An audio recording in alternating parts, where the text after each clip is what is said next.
Professor doesn't know black student is a math genius, gives him an impossible problem to humiliate him.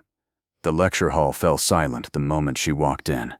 200 students turned to look. Nia Brooks stood frozen in the doorway, clutching an old backpack with frayed straps. Rainwater dripped from her hoodie onto the polished floor. Professor Richard Hale glanced at the clock, then at her. Without saying a word, he slowly closed the classroom door. The room went completely quiet. Nia swallowed. "Professor, may I come in?" He smiled. "Oh, now you want permission?" A few students laughed. He looked at the attendance sheet. Nia Brooks, the transfer student. He slowly looked her up and down. Walmart sneakers, second-hand hoodie, torn backpack. He shook his head. This is exactly what's wrong with modern universities. The laughter grew louder. Nia gripped the strap of her backpack but said nothing. Professor Hale pointed toward the hallway. "I don't let people who disrespect my class waste everyone else's time. I was delayed because—" He cut her off. "I didn't ask." Another wave of laughter. Then he noticed the university logo on her ID card. He smirked. "Community college transfer? So they really are lowering the admission standards." Several students exchanged uncomfortable glances. One whispered, "This is getting out of hand." Professor Hale ignored them. He walked to the front row, picked up the backpack from Nia's shoulder and dropped it onto the floor. Books scattered across the classroom, loose pages, a calculator held together with tape, a lunch wrapped in aluminum foil. One student quietly pulled out his phone, another did the same. Professor Hale looked at the scattered papers and chuckled. "You came to my advanced mathematics course carrying that." He nudged the taped calculator with the tip of his shoe. "I've seen better equipment in middle school." The class erupted. Nia slowly knelt to gather her books. Her hands trembled. But she never looked up. Professor Hale wasn't finished. He walked to the giant chalkboard, picked up a piece of chalk, then wrote 4 lines of mathematics that even his graduate assistants had never solved. He turned back toward Nia, still kneeling on the floor. "If you think you deserve to sit in my classroom," he pointed at the board, "solve it. If you can't," he looked around at the 200 silent students, "pick up your backpack and never come back." Nia quietly stood, placed the last book inside her worn backpack, looked at the impossible problem, then looked directly at Professor Hale for the first time, and asked one question. "Professor, may I use the second chalkboard?" The entire lecture hall burst into laughter. No one knew they were about to witness the biggest mistake of Professor Hale's career. The laughter didn't stop. Not when Nia picked up her books, not when she carefully folded the torn pages back into her notebook, not even when she quietly zipped her old backpack. 200 students watched. Some laughed openly, others looked away, embarrassed. A few simply stayed silent. Professor Richard Hale rested both hands behind his back, wearing the satisfied smile of a man who believed he had already won. "Finished cleaning up?" Nia slowly stood. "Yes, Professor." He looked disappointed. No tears, no anger, no argument. She simply answered. That irritated him. He had expected her to run out of the room. Instead, she remained calm. The impossible theorem covered nearly the entire chalkboard. Symbols, matrices, integrals, topology, advanced abstract algebra. Even most graduate students would need days just to understand where to begin. Hale tapped the board with the chalk. "This problem has defeated doctoral candidates." He looked toward the students. "I usually save it for my PhD seminars." He turned back toward Nia. "But perhaps our transfer student would like to entertain us." Laughter echoed again. A blonde student in the 3rd row whispered, "She's finished." Another smiled. "I almost feel bad." Someone in the back quietly opened TikTok. Another student started live streaming. Within seconds, phones appeared across the lecture hall. Everyone wanted to capture the humiliation. Professor Hale noticed. Instead of stopping them, he encouraged it. "Good." He folded his arms. "Maybe this will become a lesson." He looked directly at the cameras. Natural talent is rare, but overconfidence is everywhere. The class laughed louder. Nia quietly walked toward the chalkboard. She stopped only a few feet away. Her eyes moved across every symbol, left, right, top, bottom. She didn't touch the chalk. She simply read. Professor Hale checked his watch. "What's wrong? Need a calculator?" More laughter. Nia remained silent. 30 seconds passed, then 1 minute. The room became restless. Someone yawned dramatically. Another student whispered loudly, "She can't even understand the first line." Professor Hale smiled. "I'll make it easier." He walked to the board, erased one section, then replaced it with something even harder. "There. Now you have two impossible choices." The students burst into laughter once again. Near the back of the lecture hall, a young teaching assistant frowned. Her name was Dr. Elena Morris, only 28 years old, the youngest assistant professor in the department. Unlike Professor Hale, she had earned her position through research, not politics. She quietly leaned toward another instructor. "This isn't teaching. It's humiliation," the instructor sighed. "Don't get involved. You know how Hale is." Elena looked back toward Nia. Something felt wrong. Not about the girl, about Hale. Professor Hale wasn't finished. He walked toward Nia again. "So tell us, what made you think you belonged in advanced mathematical structures?" Nia answered honestly.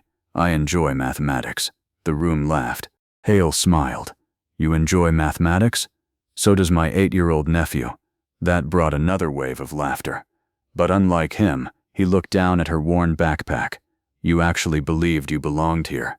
Nia lowered her eyes briefly, not because she felt ashamed, because she was remembering someone, her grandmother. Every Saturday afternoon, her grandmother would spread an old quilt across the kitchen table. Each patch had a different pattern: triangles, squares, diamonds. She would smile and ask, "What do you see?" Little Nia would answer, "Shapes." Her grandmother would shake her head. "No, I see stories. Everything has a pattern. If you can find the pattern, you can solve almost anything." Back then, Nia thought they were talking about quilts. Years later, she realized they had been talking about mathematics. Professor Hale snapped his fingers. "Miss Brooks, are we boring you?" The room laughed again. She looked back at the chalkboard. "No, Professor, I'm thinking." He chuckled. "Thinking? I've written 12 books on advanced mathematics. My graduate assistants couldn't solve this problem. But somehow, you're thinking." The sarcasm filled the room. A student near the window quietly raised his hand. "Professor," Hale turned. "What? I don't think this is fair." The room became silent. Hale stared at him. "Fair?" The student hesitated. "She's a freshman." Hale slowly walked toward him. "Mr. Collins, do you know what the real world cares about?" The student didn't answer. "It doesn't care about fair.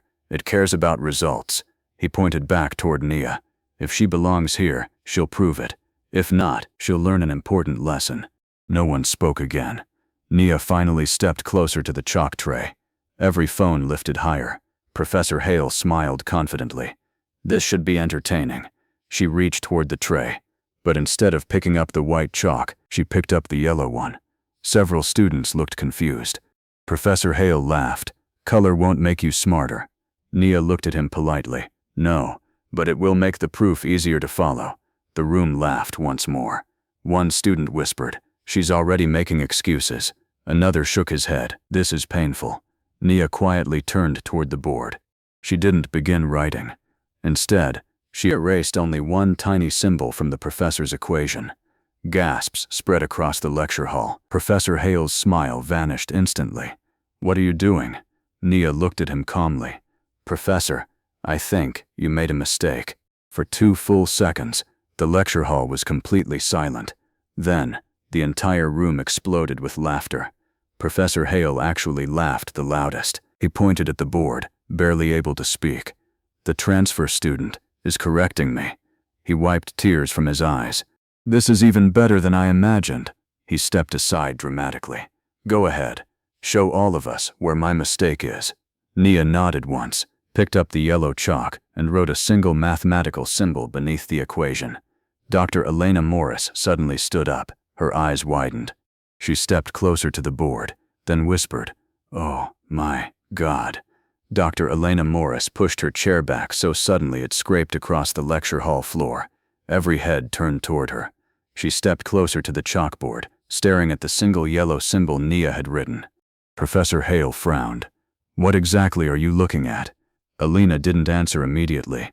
She leaned in closer, then looked back at the original equation, again at Nia's correction. Her heartbeat quickened. "No," she whispered. "That changes everything." Professor Hale chuckled. "Dr. Morris, Don't tell me you're entertaining this. She slowly looked at him. I'm not entertaining it. I'm verifying it. The room became noticeably quieter. Professor Hale walked confidently toward the board. You've taught here for 6 months. I've been teaching mathematics for 32 years. He pointed at his equation. There is no mistake. Nia finally spoke.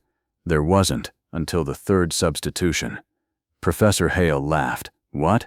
Nia calmly pointed with the yellow chalk. You switched the constraint from positive definite to semi-definite. Several graduate assistants immediately looked back at the board. One quietly opened his notebook. Another began checking the proof line by line. The laughter around the room slowly faded. Professor Hale crossed his arms. That's impossible. Nia didn't argue. She simply erased one small section and rewrote it. Only 3 lines, nothing more. The equation suddenly looked cleaner, simpler. A graduate student sitting in the front row blinked twice. Wait, he grabbed his calculator. No, another assistant pulled out her tablet. Within seconds, 3 graduate assistants were independently checking the same section. No one was laughing anymore. Professor Hale forced a smile. Interesting, but correcting one symbol doesn't solve the problem. Nia nodded. I know, it makes the problem solvable. A murmur spread through the classroom. Professor Hale's expression hardened. Fine. Then solve it. He stepped aside dramatically. The room lifted their phones again, not to laugh anymore, but because something unexpected was happening. Nia placed the yellow chalk down. She picked up a piece of white chalk instead, then quietly asked, Professor, may I use all 3 boards? The classroom erupted again. Someone shouted, She's serious. Another student laughed. She actually thinks she's solving it. Professor Hale smirked. Use the walls if you need to. You'll still fail. Nia smiled politely. Thank you. She walked to the far left board. Instead of writing equations immediately, she drew 3 small circles. The students looked confused. Professor Hale shook his head. This is advanced mathematics, not kindergarten. Nia ignored him. Inside each circle, she wrote one word. Structure, pattern, bridge. The graduate assistants exchanged puzzled looks. One whispered, Why isn't she starting with the proof? Dr. Morris smiled faintly. I think she already is. Nia finally began writing. Her handwriting was neat. Every symbol perfectly aligned. Unlike Professor Hale, she didn't rush. Every equation naturally flowed into the next. There were no scratch-outs, no hesitation, no corrections, only confidence. 2 minutes passed. The room became strangely quiet. The students who had been recording for fun were now recording because they couldn't look away. One athlete who had been laughing earlier slowly lowered his phone. I don't understand any of this, but she doesn't look like she's guessing. Professor Hale walked closer. His smile had disappeared. He watched every line carefully. His eyebrows slowly tightened. Wait, he whispered to himself. No. Nia wasn't following his method. She wasn't solving his proof. She was rebuilding the entire theorem from the foundation upward, an approach he'd never even considered. Dr. Morris suddenly grabbed a notebook. She began copying Nia's work as fast as she could. Another professor entered the lecture hall after hearing the commotion. What happened? One student whispered. The transfer student is correcting Professor Hale. The professor laughed, then looked at the board. 5 seconds later, he stopped laughing. Professor Hale stepped forward. Miss Brooks, Nia continued writing. I asked you something. Without turning around, she replied. Yes, Professor. What exactly are you doing? She finished another equation before answering. I'm removing unnecessary assumptions. The room fell silent. Graduate students looked at one another. One whispered, Did she just simplify Hale's entire framework? Another slowly nodded. I think she did. Professor Hale felt something unfamiliar. Panic, not because she might solve it, because he no longer understood where the proof was going. For the first time in years, he couldn't predict the next line. 10 minutes earlier, he had controlled the room. Now, the room belonged to Nia. Every eye followed her chalk. Every phone pointed toward her. Nobody was watching Professor Hale anymore. She reached the center board. Without looking back, she calmly said, Professor, I have a question. His voice sounded unusually quiet. What is it? Nia turned slightly. If I complete this proof, will you allow me to finish the semester? without questioning whether I belong here? The lecture hall became completely silent. Professor Hale looked around. Nearly every student was watching him, waiting. He forced a smile. If you actually solve it, I'll personally apologize. Nia nodded once. Thank you. Then she turned back toward the board. She wrote 4 more lines. Dr. Elena Morris suddenly covered her mouth. Her eyes filled with disbelief. She whispered, "That's not just a solution. She's proving the theorem can be solved in half the steps." Behind the classroom doors, an elderly man wearing a visitor's badge quietly stopped walking. He stared through the glass at the chalkboards, then at Nia. His eyes widened. He whispered to himself, "Who taught this girl?" The lecture hall had become completely silent. No whispers, no laughter, no phones buzzing. Only the soft sound of chalk gliding across the board. Nia stepped back from the 3rd chalkboard. 3 massive boards, covered from top to bottom with equations. She placed the chalk on the tray. "I'm finished." Nobody moved. Professor Richard Hale slowly walked toward the boards. His confident smile had disappeared. For nearly a minute, he didn't say a word. His eyes moved from one equation to another, checking, rechecking, looking for one mistake, just one. His breathing became heavier. "No," he whispered, "that's impossible." Dr. Elena Morris stepped beside him. She had already verified the first half of the proof. Now she checked the final section. 30 seconds later, she slowly looked at Nia. "It's correct." A gasp swept across the lecture hall. Several students instinctively stood up. One whispered, "She actually solved it." Another shook his head. "I've never seen anything like this." Professor Hale suddenly raised his hand. "Everyone sit down." His voice echoed through the room. The students obeyed. He turned toward Nia. "I'll admit, you solved my theorem." He paused. "But that proves absolutely nothing." The room looked confused. Dr. Morris frowned. "What do you mean?" Hale folded his arms. "It proves she has an excellent memory." Several students exchanged puzzled looks. He continued, "Anyone can memorize a proof. You could have seen this problem before." Nia remained calm. "I haven't." Professor Hale ignored her. He walked to the center board, picked up an eraser. Within seconds, he erased nearly half the theorem. Students gasped. Then, he rewrote several conditions, changed variables, replaced entire assumptions. The original problem no longer existed. Dr. Morris looked shocked. "Richard, what are you doing?" He smiled confidently. "Creating a new theorem."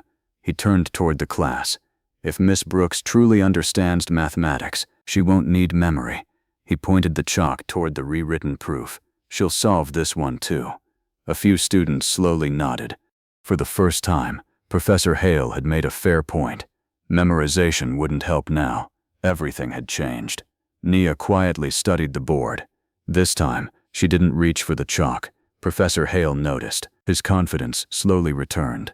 "What's wrong?" No photographic memory this time. A few nervous laughs echoed through the room. Nia looked at him. "No, I'm thinking." Professor Hale smiled. "I thought so. You've reached your limit." He turned toward the students. "Talent always has limits. Genuine scholarship doesn't." The elderly visitor standing outside the classroom finally opened the door. Every head turned. He wore a navy suit, silver hair, a simple visitor's badge. No one recognized him, except Dr. Morris. Her eyes widened. "Professor Bennett?" The room instantly became silent.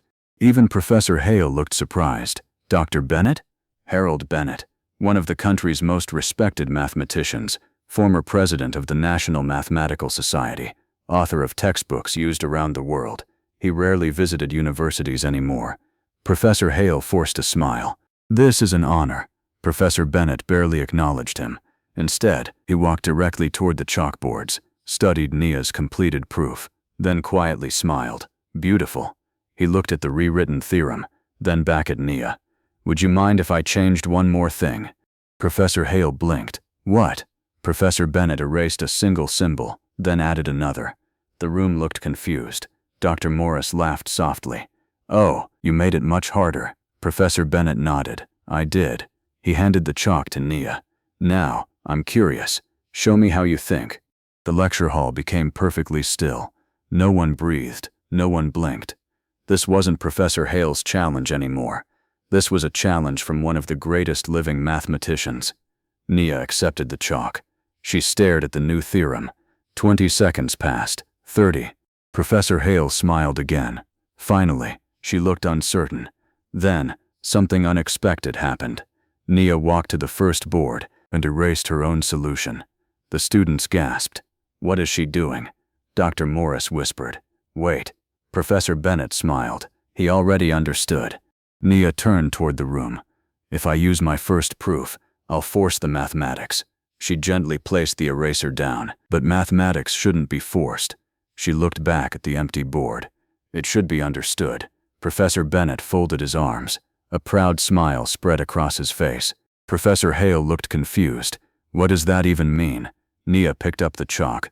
"I'm not solving your equation." She calmly drew one simple geometric diagram. The entire lecture hall stared in disbelief. Professor Hale laughed. "Geometry? In abstract number theory? This should be entertaining." Professor Bennett didn't laugh. Instead, he whispered almost to himself, "No, she's about to create an entirely new proof." The room fell completely silent. Nia wrote the first line, then the second, then a third. Professor Bennett's eyes widened. He slowly removed his glasses. For the first time in 30 years, he was watching mathematics he had never seen before. The room became so quiet, the sound of Nia's chalk echoed across the lecture hall. She wasn't writing equations anymore. She was drawing connections, simple circles, clean lines, small arrows. Professor Hale folded his arms and laughed. "Wonderful. We've gone from advanced mathematics to elementary school drawings." A few students smiled nervously. No one laughed with him this time. Professor Bennett didn't take his eyes off the board. He whispered, "Keep going." Nia nodded. Then she began writing beneath the diagram. Not long equations, just 3 short expressions, each one built directly from the pattern she'd drawn. Dr. Elena Morris suddenly leaned forward. "Oh, I see it." A graduate assistant beside her frowned. "What?" "She's not solving the theorem. She's rewriting its foundation." The assistant blinked. "Can you even do that?" Dr. Morris smiled. "If she's right, every paper written from Professor Hale's method becomes unnecessarily complicated." A ripple of whispers spread across the lecture hall. Professor Hale immediately stepped forward. "Enough." He grabbed the chalk from Nia's hand. "Class is over." Nia calmly looked at him. "I haven't finished. You've done enough." His voice was noticeably louder now. "I said class is over." Professor Bennett finally spoke. "No." Everyone turned toward him. "The class ends when the mathematics ends." Professor Hale forced a smile. "With all due respect, Dr. Bennett, this is my classroom." Professor Bennett slowly removed his visitor's badge, then placed another card on the front desk. It carried the seal of the National Mathematics Society. Several professors gasped. One whispered, "That's the review committee." Professor Bennett looked directly at Hale. "I wasn't invited here to observe students. I came to evaluate this department for next year's National Research Grant." Professor Hale's face lost all color. The grant was worth nearly $50 million. Every professor in the department knew about it. No one knew Bennett was the evaluator. The room became perfectly silent. Professor Bennett continued, "I've been watching since the moment Miss Brooks walked through that door." He looked around the classroom. "I heard every joke, every insult, every unnecessary humiliation." Then he looked back at Hale. "And I watched you ignore extraordinary talent, simply because it arrived wearing worn-out sneakers." No one dared move. Professor Hale opened his mouth. "I can explain." Professor Bennett calmly interrupted. "I hope you can, because the committee will want an explanation as well." The room exploded into whispers. Students immediately checked their phones. One quietly searched, "National Mathematics Society Research Grant." His eyes widened. "Oh my God," another student whispered. "If they lose this grant, the entire department is finished." Professor Hale looked around the room. For the first time in decades, he wasn't the most powerful person there. Professor Bennett turned back toward Nia. "Would you finish your proof?" She smiled politely. "Of course." Professor Hale reluctantly handed the chalk back. Nia returned to the board. This time, no one laughed. Every phone in the room recorded in complete silence. She finished the final 3 lines, then placed the chalk down. Professor Bennett walked slowly toward the board. He read every step, once, twice, 3 times. Finally, he smiled. I've reviewed mathematics from Fields Medal winners, Nobel-level researchers, and some of the brightest minds on Earth. He looked at Nia. But this, he gently tapped the final equation, is one of the most elegant undergraduate proofs I've ever seen. The room erupted into applause, not polite applause, a standing ovation. Students rose to their feet, graduate assistants stood, even professors joined in. Everyone, except Professor Richard Hale. He stood alone, staring at the chalkboard, realizing the impossible. The young woman he had tried to throw out of his classroom had just become the brightest mathematician he had ever taught, and everyone knew it. The applause echoed through the lecture hall. It didn't last a few seconds. It continued. One student stood, then another. Soon, all 200 students were on their feet. The same students who had laughed at Nia less than an hour earlier were now applauding the quiet young woman standing beside 3 chalkboards filled with mathematics they could barely understand. Nia looked down for a moment, not because she wanted the attention, because she never expected it. Professor Richard Hale remained frozen. The applause felt deafening, not because it was loud, because none of it was for him. For 32 years, he had been the smartest person in every room he entered. Today, that changed. Professor Bennett slowly turned toward him. Professor Hale, I have one question. Hale swallowed. Yes, Dr. Bennett. When Miss Brooks walked into this classroom, did you know anything about her academic record? Hale hesitated. No. Did you review her entrance examination? No. Did you read her scholarship file? No. Professor Bennett nodded slowly. So, you decided she wasn't good enough before you knew a single thing about her. The room became silent once again. Hale couldn't answer, because the answer was obvious. Professor Bennett picked up a thin folder from the front desk. I requested Miss Brooks's academic file before entering this campus this morning. He opened it. Perfect score on the National Mathematics Assessment. Students gasped. Winner of the National Youth Logic Championship. More whispers. Published 2 independent mathematical papers online under a pen name that have already been cited by university researchers. Professor Hale slowly closed his eyes. He had never looked at her file, not once. He had judged her the moment he saw her worn hoodie. Professor Bennett smiled at Nia. Do you know why I came today? She shook her head. No, sir. I've spent the last 8 months searching universities across the country, looking for one undergraduate researcher to join the National Mathematics Fellowship. Students looked at one another. Everyone had heard of it. Only one student was selected each year. Professor Bennett reached into his briefcase. He removed a navy blue envelope sealed with gold wax, then handed it to Nia. I believe I've found her. Nia stared at the envelope. Her hands trembled. Slowly, she opened it. Inside was a single letter. She read the first line, then covered her mouth. Dr. Elena Morris smiled. What does it say? Nia looked up, tears filling her eyes. I've been awarded a full research fellowship with complete tuition, graduate funding, and a position at the National Mathematics Institute. The lecture hall exploded into applause once again. Several students hugged one another. Others simply smiled. One young man quietly wiped away tears. Professor Bennett wasn't finished. He turned back toward Professor Hale. The review committee has also reached another decision. Hale looked up. As of today, your department will remain eligible for the national grant. Relief briefly crossed Hale's face. Then Bennett continued, but only under one condition. What condition? Professor Bennett looked directly into his eyes. You will no longer serve as department chair. The room fell completely silent. You have forgotten the first responsibility of a teacher. Professor Hale whispered. And what is that? Professor Bennett answered without hesitation. To recognize potential before anyone else does. Professor Hale slowly looked toward Nia. For the first time all morning, there was no arrogance, no pride, only regret. He walked toward her. Every student watched. He stopped only a few feet away. I owe you an apology. Nia remained quiet. I judged you, without knowing you. I mistook appearance for ability, and I nearly drove away one of the brightest students this university has ever admitted. He lowered his head. I'm sorry. The room waited for Nia's response. She smiled gently. My grandmother used to tell me something. Professor Hale looked up. The smartest person in the room is usually the one still willing to learn. For a long moment, no one spoke. Then Professor Hale smiled sadly. I suppose, today, that person wasn't me. Nia extended her hand.